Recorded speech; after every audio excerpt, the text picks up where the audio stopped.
ব্রিটেনে ক্ষমতাসীন লেবার পার্টির সাবেক এমপি ও বাংলাদেশের সাবেক প্রধানমন্ত্রী শেখ হাসিনার ভাগ্নি টিউলিপ সিদ্দিক আবারও খবরের শিরোনামে। সম্প্রতি বাংলাদেশের দুর্নীতি দমন কমিশনের তরফ থেকে তার বিরুদ্ধে গ্রেপ্তারি পরোয়ানা জারির পর এ নিয়ে রাজনৈতিক বিতর্ক আরও গভীর হয়েছে। লন্ডনে সাংবাদিকদের মুখোমুখি হয়ে টিউলিপ স্পষ্ট জানিয়ে দিয়েছেন তার বিরুদ্ধে কোনো অপরাধের প্রমাণ নেই এবং তাকে রাজনৈতিকভাবে হয়রানি করা হচ্ছে। এই ঘটনাটি সামনে আসে সোমবার 14 এপ্রিল গার্ডিয়ানের প্রকাশিত এক প্রতিবেদনের মাধ্যমে। সেখানে উল্লেখ করা হয়, বাংলাদেশে টিউলিপের বিরুদ্ধে গ্রেপ্তারি পরোয়ানা জারির বিষয়ে লন্ডনে সাংবাদিকদের প্রশ্নের মুখোমুখি হন তিনি।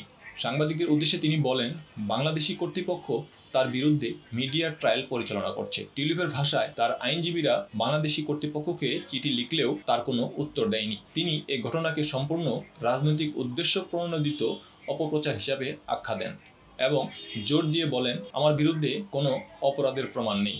মূল অভিযোগের পেছনে রয়েছে বেশ কিছু বিতর্কিত দাবি। দুর্নীতি দমন কমিশনের মতে, টিউলিপ 2013 সালে রাশিয়ার সঙ্গে বাংলাদেশের একটি পারমাণবিক বিদ্যুৎ কেন্দ্র স্থাপন সংক্রান্ত চুক্তিতে গুরুত্বপূর্ণ ভূমিকা পালন করেছিলেন। অভিযোগ রয়েছে, ওই প্রকল্পে ব্যয় অস্বাভাবিক ধরা হয়েছিল। এই তদন্তটি শেখ হাসিনার রাজনৈতিক প্রতিপক্ষ ববি হাজ্জাজের দায়ের করা অভিযোগের ভিত্তিতে শুরু হয়। দুদক দাবি করছে, শেখ হাসিনা ও তার পরিবারের সদস্যদের বিরুদ্ধে বাংলাদেশের অবকাঠামো খাত থেকে $5 বিলিয়ন আত্মসাতের অভিযোগ রয়েছে। এরই অংশ হিসাবে টিউলিপ সিদ্দিকের বিরুদ্ধে অবৈধভাবে জমি গ্রহণের অভিযোগও রয়েছে। দুদক চেয়ারম্যান মোহাম্মদ আব্দুল মোমেন বলেন, এসব অভিযোগ ভিত্তিহীন নয় এবং তদন্ত চলছে নথিভুক্ত দুর্নীতির প্রমাণের ভিত্তিতে। এই প্রেক্ষাপটে ব্রিটিশ আইনজীবীরা বিষয়টি বিভিন্নভাবে দেখছেন। টিউলিপের আইনজীবী স্টিফেনসন হারউড বিবিসিকে বলেন, এই অভিযোগগুলো সম্পূর্ণ মিথ্যা এবং তারা পূর্বেই এর লিখিত জবাব দিয়েছেন।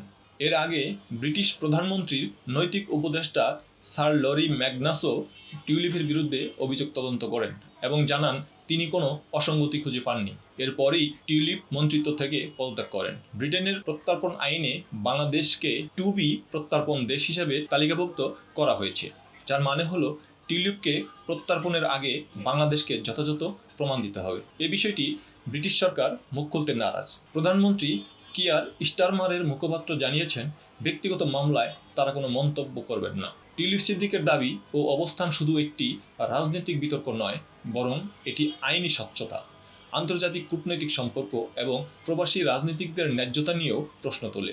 বিষয়টি এখন শুধু যুক্তরাজ্য বা বাংলাদেশি সীমাবদ্ধ নয়, বরং বৈশ্বিক রাজনীতির আলোচনাতেও জায়গা করে নিয়েছে। সত্য উদ্ঘাটনের পথে দায়িত্বশীল তদন্ত এবং রাজনৈতিক নিরপেক্ষতা বজায় রাখাই হবে এই দ্বন্দ্বের গ্রহণযোগ্য সমাধান। মিনহাজুল হক রাসেল, লাখো কণ্ঠ।